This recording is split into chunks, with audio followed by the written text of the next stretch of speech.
Oke. Sebelum pada minta video vlog 2 kapan. Ingat, ini perjalanan kita bareng-bareng. Jadi kita nggak bisa loncat gitu. Kita masih ada di Desa Bayu, desa pertama, di hari pertama. Sebelumnya kamu udah ngelihat perjalanan aku gimana di hari pertama, terus kamu juga sudah menonton podcast bersama Saksi Hidup yang menceritakan KKN versi dia di Desa Bayu pada tahun 2009. Kalau kamu sudah nonton keduanya, pasti kamu akan sangat mengenal dengan kata Darungan. Darungan, dia adalah sebuah kampung hilang. Saat ini disebut kampung hilang. Dulunya, kampung itu dihuni. Di dalam cerita KKN di Desa Bayu tahun 2009, 2 mahasiswa yang melakukan hubungan tersebut itu di Darungan, di kampung hilang. Nah, menariknya di podcast kita kali ini, kita berkesempatan buat wawancara dengan warga Desa Bayu yang kebetulan dulunya dia tinggalnya di Darungan. Saat Darungan masih dihuni oleh warga yang sekarang sudah tidak dihuni lagi. Jadi yang terlihat hanyalah bangunan kosong. Dan Darungan ini adalah tempat yang dipercaya banyak orang sebagai tempat kejadian KKN Desa Penari. Dan rupanya setelah aku cari tahu terkait dengan Darungan ini, di sekitar sana memang terdapat beberapa pemakaman yang ya mirip ya dengan cerita KKN di Desa Penari. Nah, bagaimana cerita dari warga terkait dengan Desa Bayu? Apakah cerita dari mereka akan bisa memberikan jawaban untuk teka-teki kita? Mari kita dengarkan. Ada, antara ada. Omnis satanica potestas, omnes. Pertama-tama kita minta mereka memperkenalkan diri. Nama aku Dayin. Aku Nar. Kita dari Desa Bayu, Kecamatan Songgon, Kabupaten Banyuwangi. Apakah kedua kakak ini asli warga Desa Bayu atau bukan? Ya, kami dari sini Dusun Samungrejo, Desa Bayu. Dan kebetulan saya juga dari sini, dari Dusun Samungrejo, Desa Bayu. Dan kebetulannya lagi saya juga pernah tinggal di Pendarungan atau yang sering disebut dengan orang Darungan. Sebelumnya kami sudah mewawancarai Bapak Kades yang mengatakan bahwa di tahun 2009 ada mahasiswa dari Surabaya yang KKN di Desa Bayu. Apakah kalian sebagai warga Desa Bayu mengetahui cerita ini? Mungkin kita masih kecil ya pas tahun itu, cuman dari cerita bapak kita itu emang pernah ada pas tahun itu. Masuk pertanyaan ketiga, sejauh apa yang kalian ketahui mengenai KKN di Desa Bayu pada tahun 2009 yang dikaitkan dengan KKN di Desa Penari?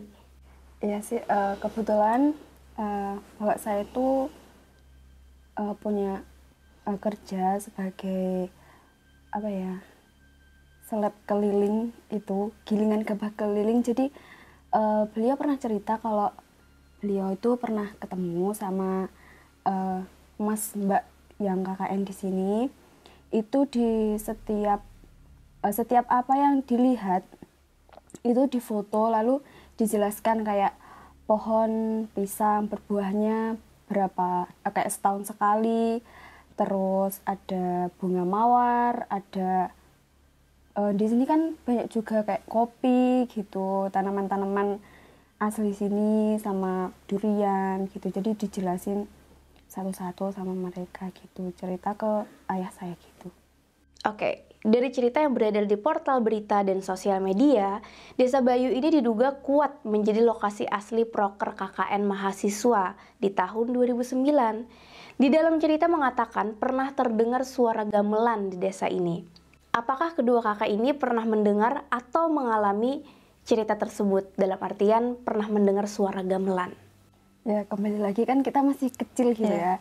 Jadi sebelum ini viral, saya pernah diceritain sih sama tetangga-tetangga. Di sini kan dekat dengan hutan, jadi tetangga-tetangga itu suka berburu gitu, berburu landak yang spesiesnya masih banyak itu.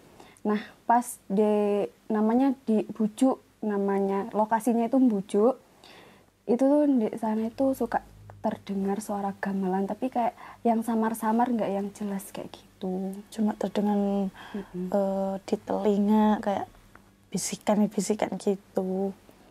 Samar. Pertanyaan selanjutnya, menurut cerita yang beredar, lokasi yang dipercaya menjadi lokasi KKN Desa Penari adalah dusun yang hilang, yaitu kampung yang hilang alias yang tidak dihuni lagi di dalam hutan. Apakah itu benar? Sebenarnya kalau ditinggalkan itu tidak, cuma meninggalkan gitu kok. Dulu kan kakek nenek saya kan tinggal di sana kan. Lah dia itu kerja di perkebunan. Lah rumah itu fasilitas dari perkebunan. Mungkin agar lebih dekat dari tempat kerja. Tetapi desa itu jauh dari tempat keramaian seperti pasar atau tempat-tempat lain kayak wisata atau apa. Nah, jadi warga sana memutuskan untuk pindah ke lokasi yang lebih gimana ya? Ramai, lebih dekat dari fasilitas yang baik lah. Kayak contohnya kan kebutuhan pokok itu membelinya kan lebih dekat. Contoh ke pasar. Sana juga jauh dari sekolah, jadi memilih tempat atau lokasi yang lebih terjangkau aja ke keramaian gitu. Selain dari cerita KKN, kami dengar desa ini sebenarnya adalah cikal bakal kota Banyuwangi. Di sini banyak sejarah yang terjadi, makanya tidak heran banyak hal misterius yang terjadi. Nah, kalian sebagai warga desa Bayu, apakah pernah mengalami hal-hal misterius? Silahkan diceritakan. Kalau mengalami sih enggak ya, cuma cerita-cerita dari orang tua gitu kan. Contoh kayak di lokasi pendarungan itu, orang tua saya, bapak saya, waktu mau mengambil buah jambu, persisnya seperti itu, dia mau ambil, mau petik, kok tiba-tiba tercium bau kayak bangkai, bau busuk banget. Terus otomatis kan kayak apa gitu kan, dateng nggak ada baunya lah, kok mau ambil kayak udah ada bau itu. Jadi memutuskan tidak ambil gitu. Mungkin ya logika ya, mungkin kayak horor atau gimana gitu. Kalau dari Kak Dayin sendiri? Kalau saya kan asli sini, cuman kebetulan keluarga saya tuh nggak ada yang di sana, jadi kurang tahu lah gitu. Lokasi darungan sendiri tuh di atas Desa Bayu. Lebih tepatnya di atas Dusun Samurjo. Nah, dari Kak Dayin sendiri nih, kan tadi kalau Kak Nar bercerita ada hal mistis di darungannya. Nah, apakah di Desa Bayu ini ada yang mistis juga? Oh ya, kebetulan kan di Dusun Samurjo ini ada wisata Rowo Bayu. Di situ ada danau dan juga di situ ada petilasan dari Prabu Tawang Alun. Pas penjajahan Belanda dulu itu Prabu Tawang Alun itu di sini untuk bertapa kayak gitu. Nah, di sini tuh saya kembali lagi kan diceritain gitu ya, ada orang yang pernah lihat bahwa di danau itu ada itu kerajaan kayak gitu, terus ada macan putih kayak gitu juga, buaya putih gitu ya. Itu kan Prabu Tawang Alun kan itu kesini kayak menunggang macan putih itu. Menurut cerita Prabu Tawang Alun itu di sini untuk mengasingkan diri. Jadi itu dia itu punya adik, kan sebenarnya yang jadi pangeran mahkota itu Prabu Tawang Alun.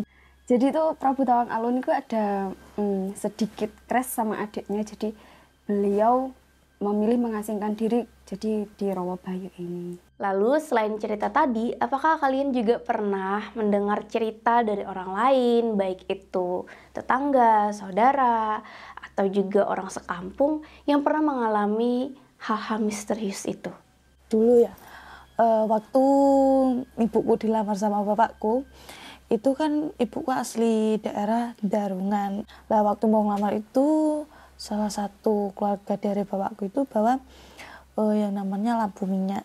Lah waktu di perjalanan mau ke atas di jalan pendarungan itu di dekat batu besar, tiba-tiba itu lampu yang dipegang itu redup kayak mau mati gitu, nggak ada angin, nggak ada apa, tiba-tiba kayak gitu.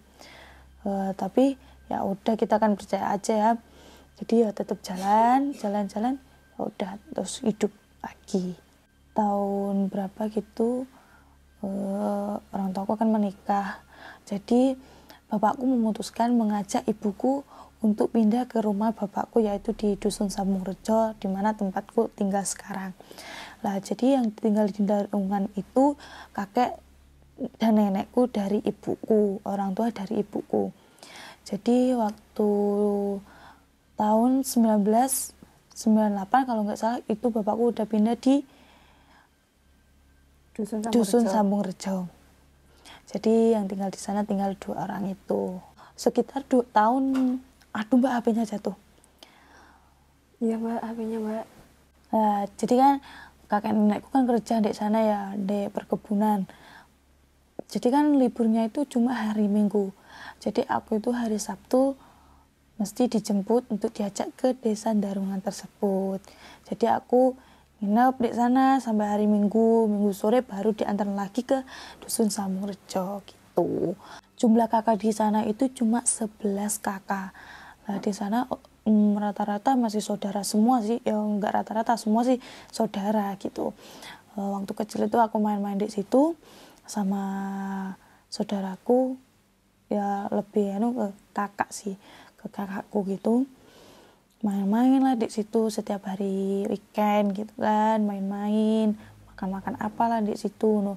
Apalagi di sana tuh banyak buah-buah, contoh jambu, jeruk atau yang lain gitu. Soalnya kan di pinggir hutan gitu.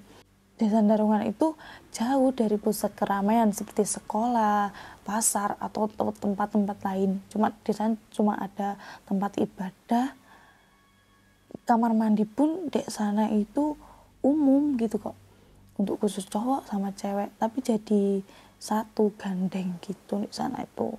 Cuma ya terpisah hanya bantas tembok gitu toh. Jadi ya cewek ya mandi jadi satu di situ gitu. Jangankan kita cek kesehatan atau gimana ya, mau beli keperluan pokok itu aja 2 minggu sekali kita baru beli. Jadi lama kelamaan banyak masyarakat di sana itu pindah satu persatu. Dusun-dusunnya ada di Desa Bayu gitu. Jadi desa itu ditinggal waktu tahun 2011-an gitu.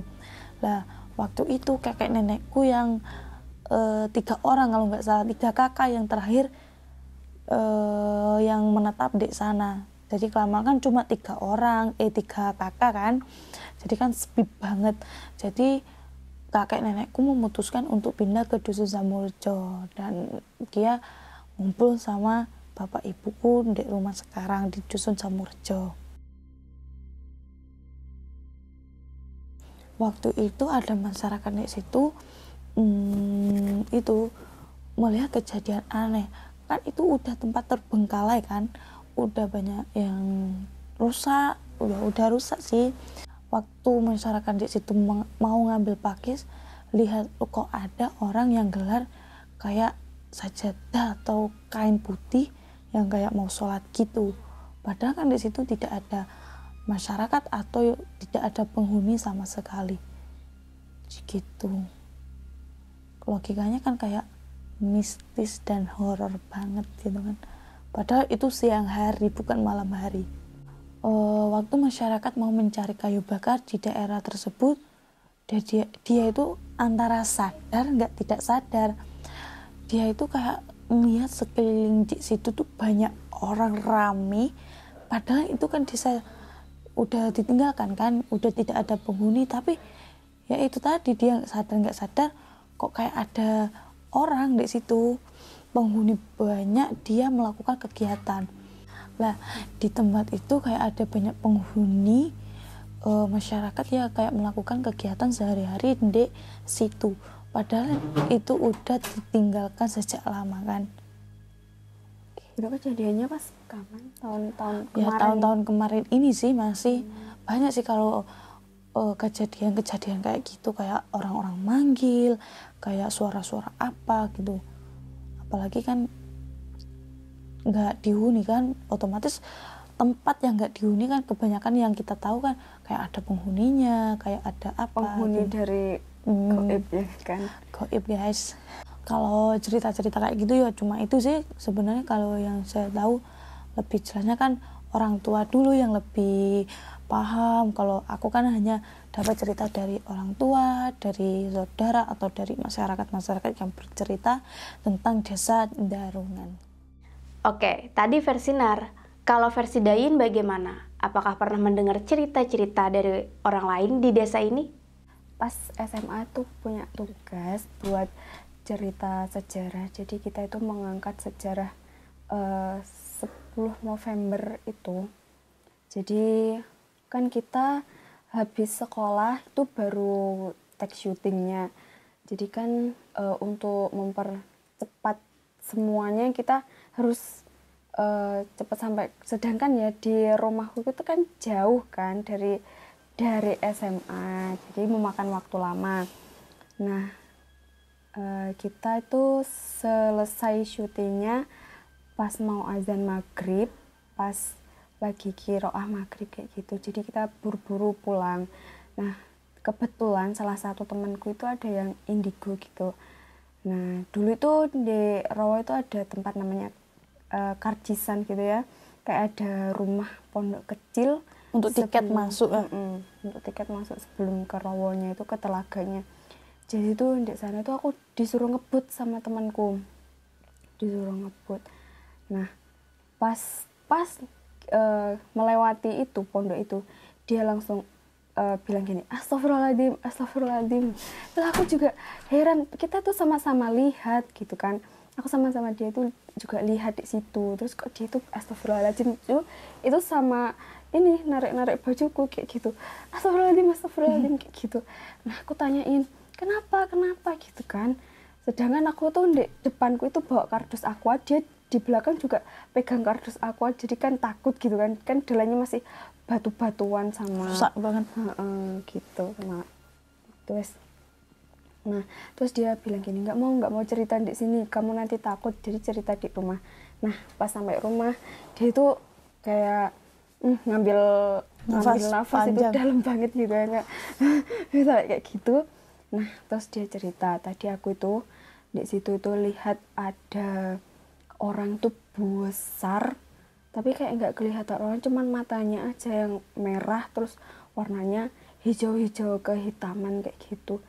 Terus si ini yang kayak monster ini itu dia tuh lihat kita sama wajahnya kayak merengut gitu kadang gitu.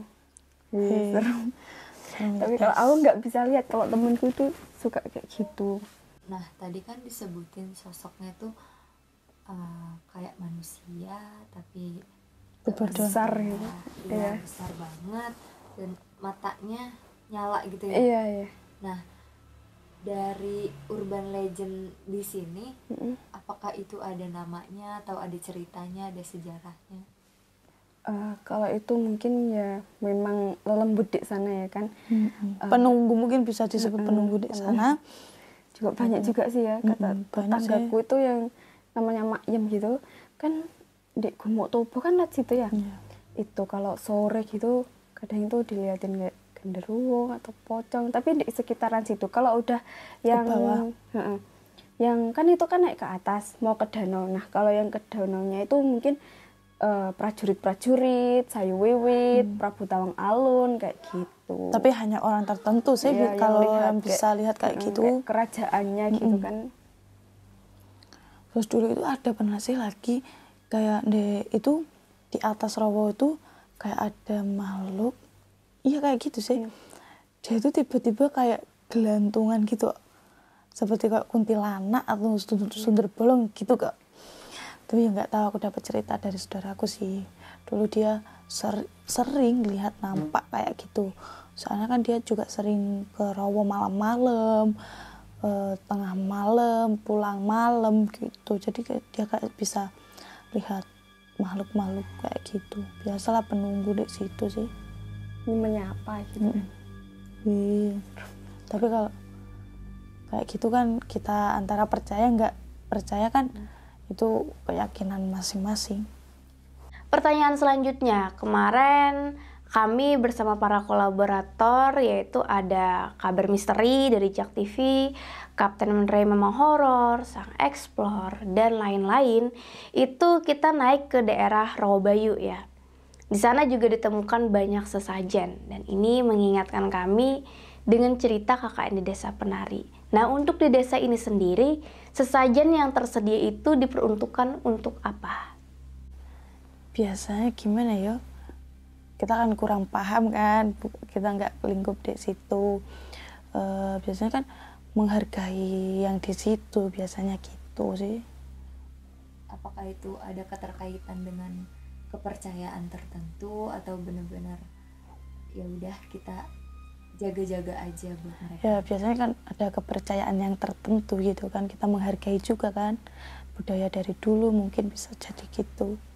Oh ya, karena ini perjalanan pertama aku, terutama kita bertiga ya, tim dari GG Gusti Gina, itu pertama kali ke Banyuwangi.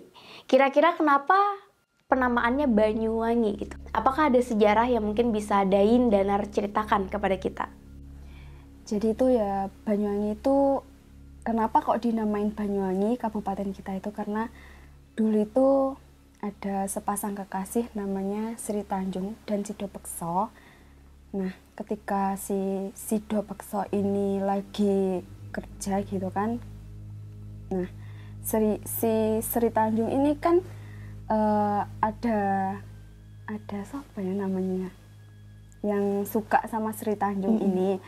Jadi itu dia itu nyuruh orang bilang ke Sido Pekso bahwa Sri Tanjung ini selingkuh sama si dia, padahal dia yang ngarepin si Sri Tanjung ini kayak gitu. Nah, ketika itu jadi Sido Pekso itu marah lah karena beredar kabar kayak gitu, mendengar kabar kayak gitu. Jadi si Sido Pekso itu menanyakan kebenaran kepada Sri Tanjung, dan si Sri Tanjung ini mengajak Sido Pekso ke laut apa ke sumur gitu ya, untuk membuktikan bahwa sebenarnya Sri Tanjung ini enggak ngelakuin hal tersebut dan cintanya itu masih suci ke si Sido Pekso. Nah, jadi itu Sri Tanjung itu bawa pisau ya buat melukai dirinya sendiri, kayak bunuh diri gitu.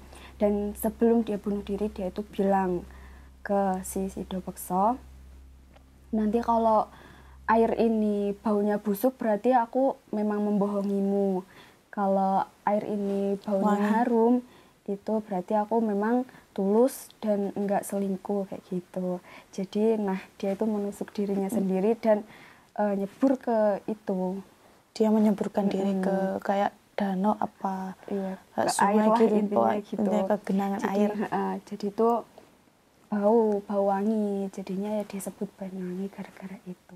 Pertanyaan selanjutnya, dari sini kita udah mendapatkan jawaban-jawaban kayaknya emang Desa Bayu ini sangat berkaitan dengan sejarah ya, terutama di Jawa Timur, di bagian timur, yaitu Banyuwangi.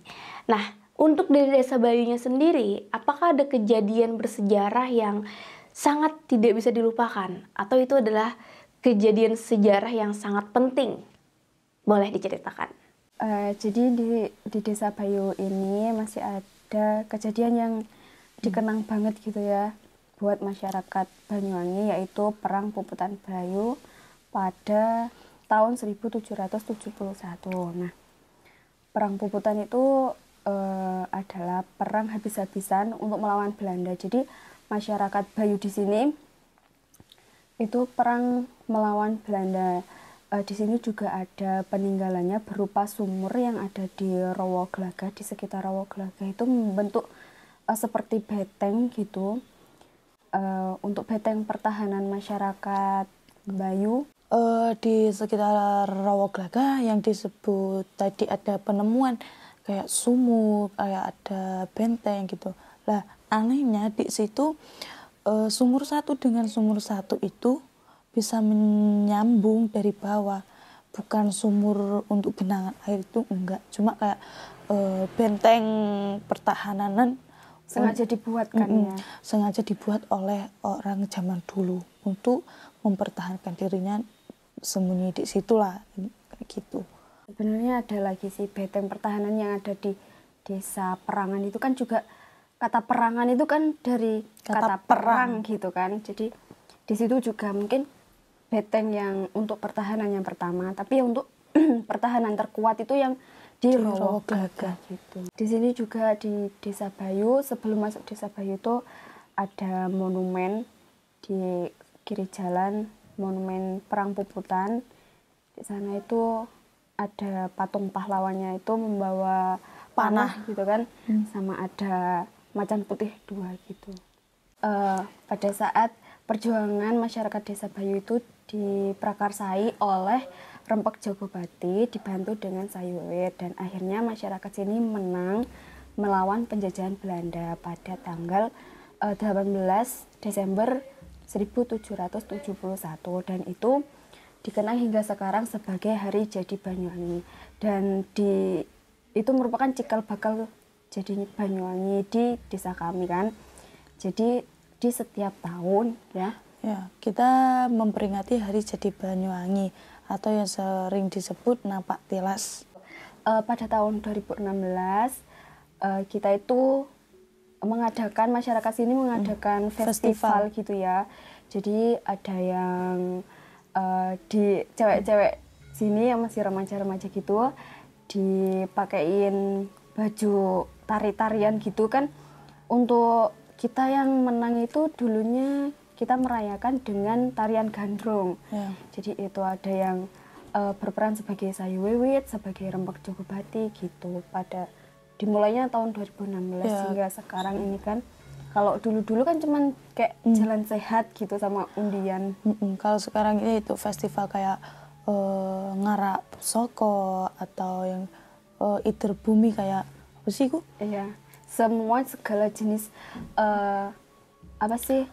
hasil panen bumi di sini, semuanya tanaman-tanaman itu dijadikan kayak tumpeng gitu ya. Terus diarak. Terus ada satu lagi yang nggak boleh kelewatan, nyuci keris gitu kan, ngedusi keris, sama yang satunya lagi tuh tabur dawet yang di Telaga Rowo Bayu. Telaga Rowo Bayu itu. Di sana juga ada festival drama tersebut, kolosal ya. Drama kolosal lah. Di dalam cerita tersebut menceritakan yaitu Perang Puputan Bayu waktu tanggal 18 Desember 1771. Jadi menceritakan kisah keluh kasihnya ya waktu perang itu. Oke, berarti menarik sekali. Ternyata memang dari rentetan kejadian yang pernah terjadi secara ratusan atau ribuan tahun di Desa Bayu ini, kita bisa menarik kesimpulan ada banyak kejadian, bahkan tragedi di atas tanah di Desa Bayu. Dan di tahun 2016 akhirnya dibuatlah festival. Karena Desa Bayu ini terdiri dari banyak dusun, biasanya di dusun manakah festival itu dilakukan? Di Dusun Sambungrejo. Mulai kita tuh kan namanya arak-arakan gitu ya.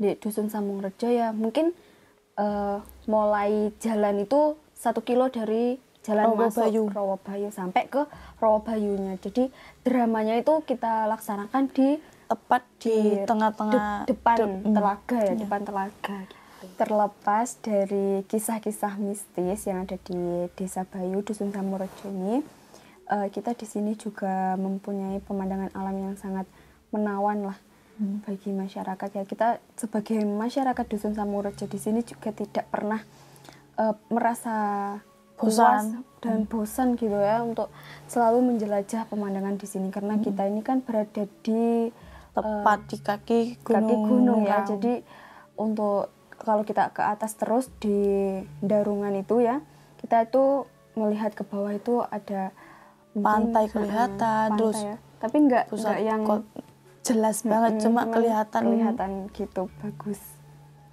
Kayak pemandangan gunung yang lain atau sawah-sawah di bawah itu bisa kelihatan.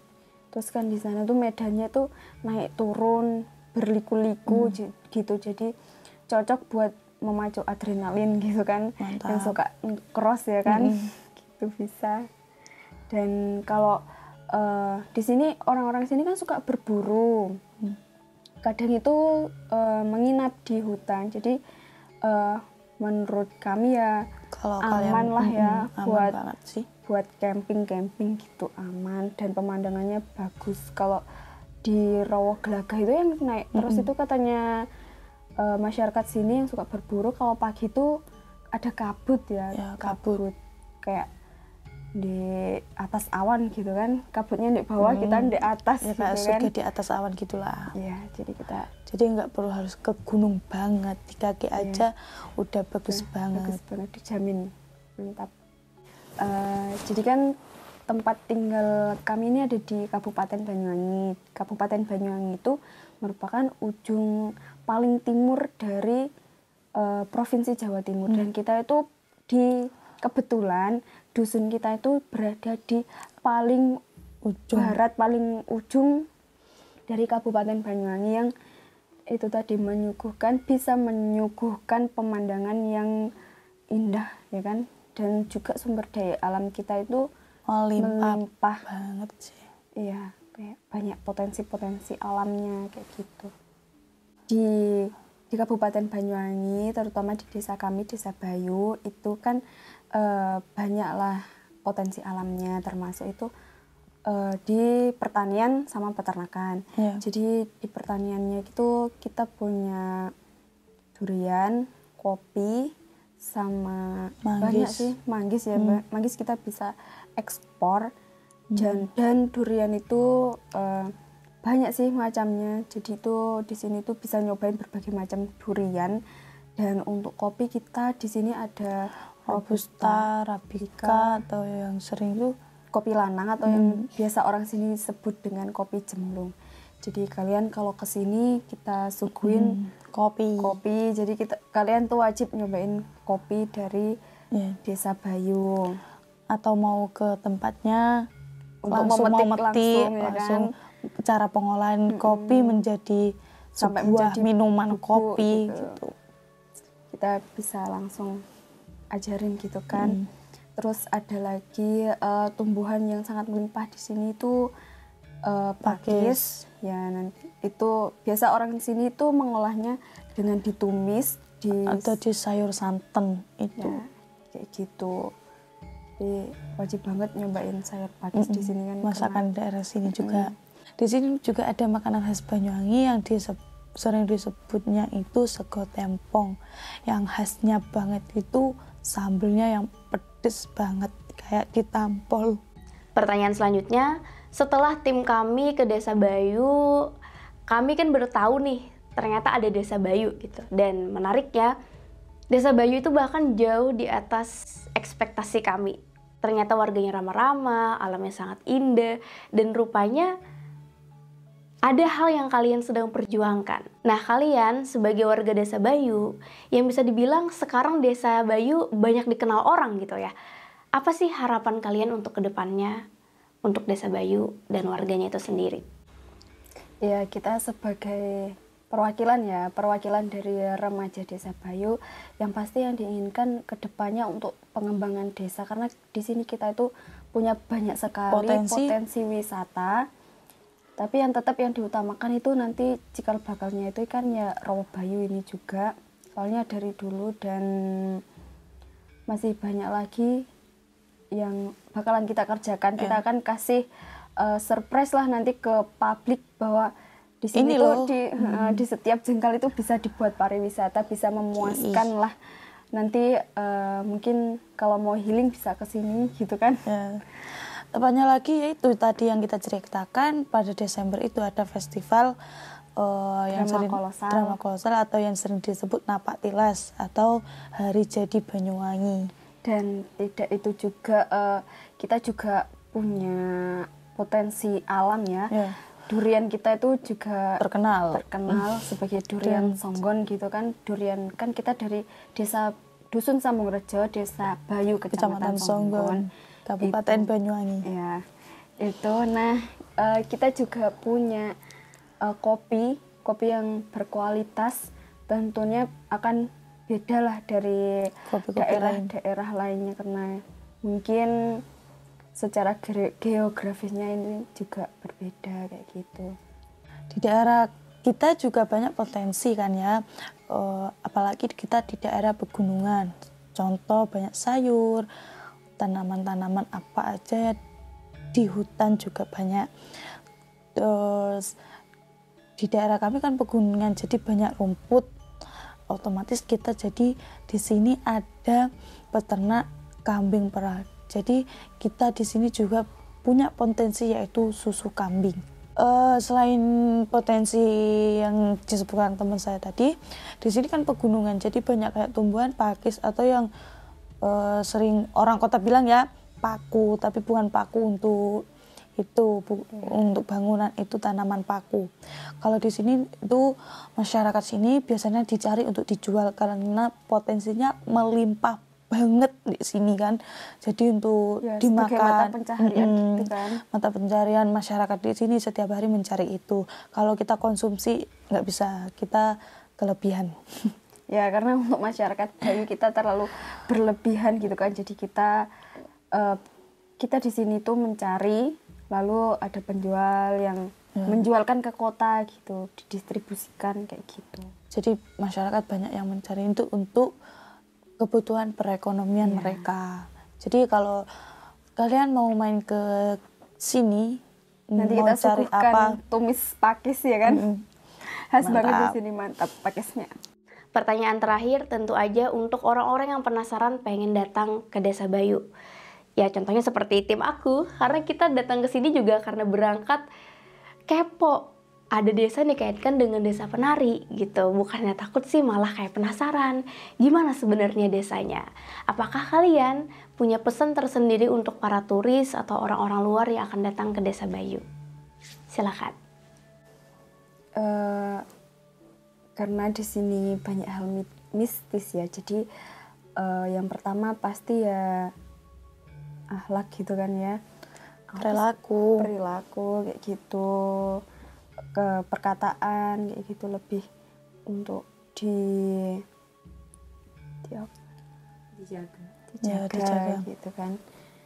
Lalu sama nantinya itu kalau kesini pasti kita kan fasilitasi ya Ya, segala, kalau mau fasilitas. mau Mau ke mana, mau ke atas, atau lebih mengetahui alam yang ada di sini, kita bisa nganterin dan kita bisa nunjukin tempat-tempat yang indah gitu. Nggak cuma tempat-tempat gitu kan. kita ada wisata edukasi, kayak nanti bikin kopi, memerah susu, memerah kayak gitu. susu langsung dari kambing. Soalnya Kambing. di sini peternakan kambing gitu. Gitu nanti juga banyak lah pastinya nanti yang akan kita suguhkan untuk para pengunjung wisatawan ke desa kami gitu. Jadi buat pengunjung nantinya yang mau berkunjung ke desa kami bisa menghubungi narahubung yang Ada di kantor desa. ya kantor desa, nanti disediakan oleh kantor desa Bayu kayak gitu. Oke, itu tadi obrolan kita dengan Dayin dan Nar, warga Desa Bayu. Dan Nar itu adalah orang yang dulunya pernah tinggal di Darungan. Jadi Darungan ini memang sekarang hanya tersisa bekas bangunan. Bekas bangunan di tengah hutan yang dulunya itu adalah rumah-rumah yang disediakan oleh perkebunan untuk karyawannya ya. Dan ketika karyawannya sudah pensiun, itu mereka kembali, ya bisa dibilang turun lah ya, ke pemukiman yang lebih padat, ke dusun-dusun yang udah rame. Dan untuk masuki Darungan ini kita memang akan nanti di dua persimpangan kayak gitu, ke kiri ke Rawabayu, lurus itu ke arah hutan ke dalam, nanti ada gerbang yang dijaga oleh pos security-nya sampai sekarang masih ada. Waktu kami datang ke sana juga security-nya ada. Jadi itu kayak gerbang pendek aja, besi, dibuka dua kayak gitu. Udah kita bisa masuk ke arah perkebunan. Dan memang di sekitar Darungan itu ada banyak makam ya. Daerahnya itu luas sekali hutannya. Ada banyak makam.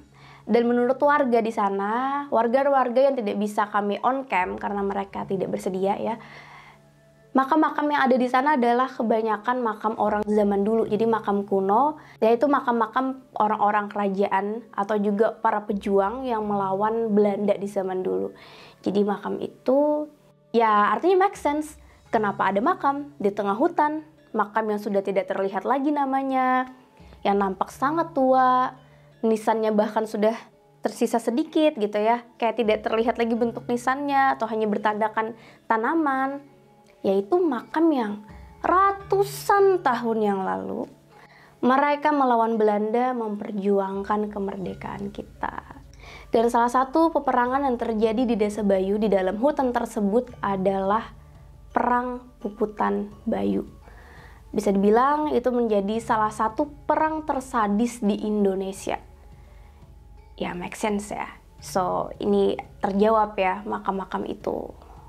Itu makam, selain makam-makam warga biasa di zaman dulu, tapi juga makam-makam para pejuang. Sampai di video ketiga ini, di podcast kedua, apakah kalian udah mulai condong kemana nih pendapatnya atau kesimpulannya? Tapi ingat, kamu belum melihat hasil kedatangan kami ke desa-desa selanjutnya, yaitu ada Desa Jambewangi, Desa Olesari, Desa Kemiren, dan juga Desa Glagah. Gimana jawaban dari para kades di sana, warga di sana? Apalagi banyak berita ya yang mengatakan keterkaitan kemiripan tempat juga sama dengan desa-desa di sana.